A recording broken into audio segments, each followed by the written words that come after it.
What drives you into overwhelm?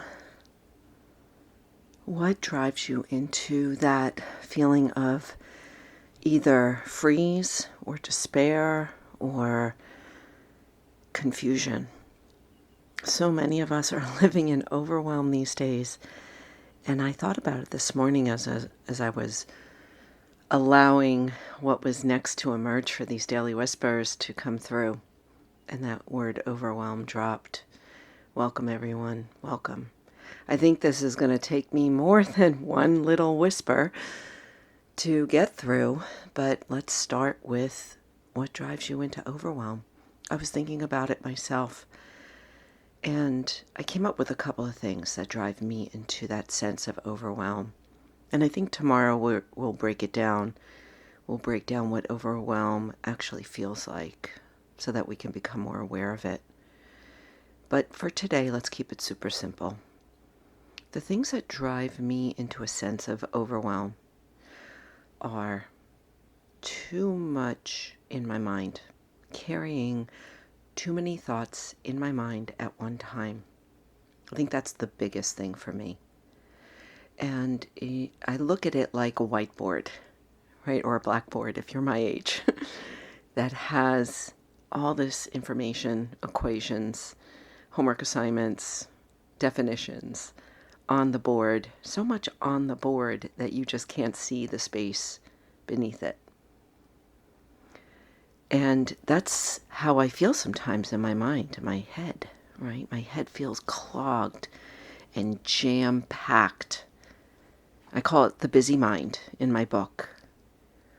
The busy mind, there's a bunch of different ways to look at the busy mind, so check out the book on the Verge if you want to know more. But clutter in my mind, I think, is the number one. And the second one is clutter on my schedule. When I look at my schedule, my daily schedule in the morning, if I have way too many meetings or not enough white space, I did this little series on white space a few years ago that really was popular. I'm going to put the links in the show notes. I encourage you to check those out as well. But white space, not enough white space on my schedule. When my day looks jam-packed with calls and meetings, it drives me into overwhelm.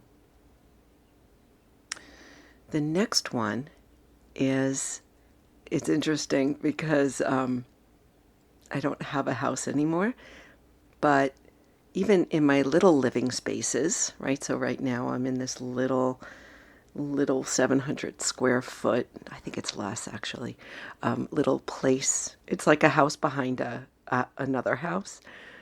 But clutter in my space, clutter in my house, when things are not put together, organized, when the counters are cluttered, the sink is cluttered, the bedroom's cluttered, any of it creates a little bit of overwhelm in me.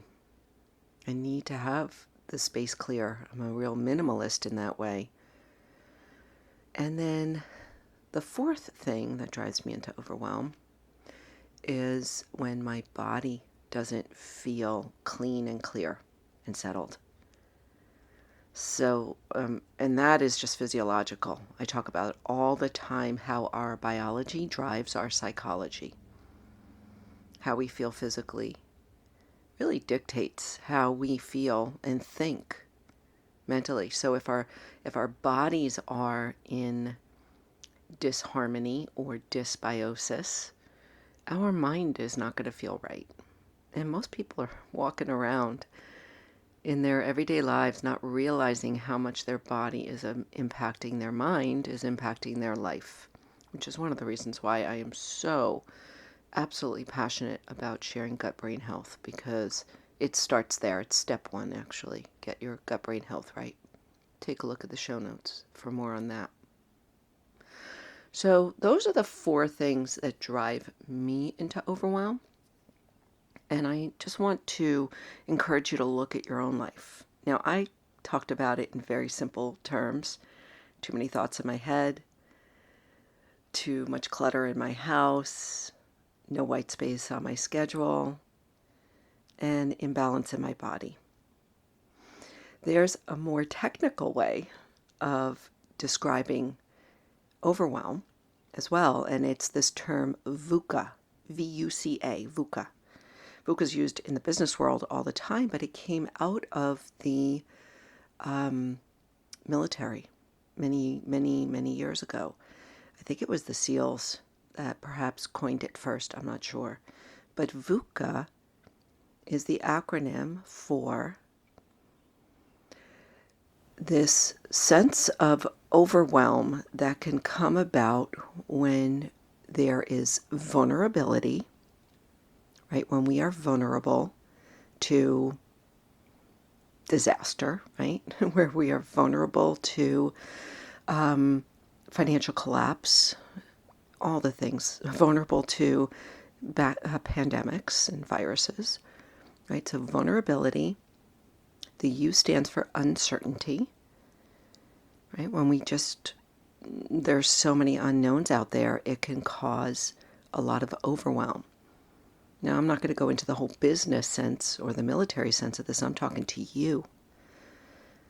When you feel vulnerable, when there's uncertainty in your life, which there always is, by the way. C is complexity, when things are just so complicated that your mind can't figure it out.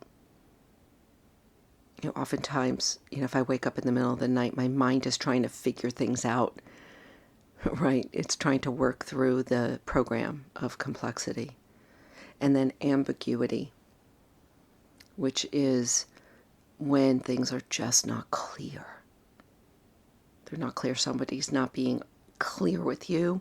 A situation, a project, a child is not clear. So these are some things to think about. I'm going to talk a lot more about it this week, I think, because I think we're all in overwhelm in some capacity, and becoming aware is the first step in being able to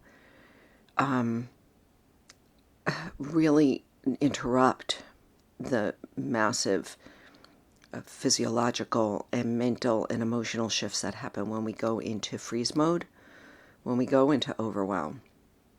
So let's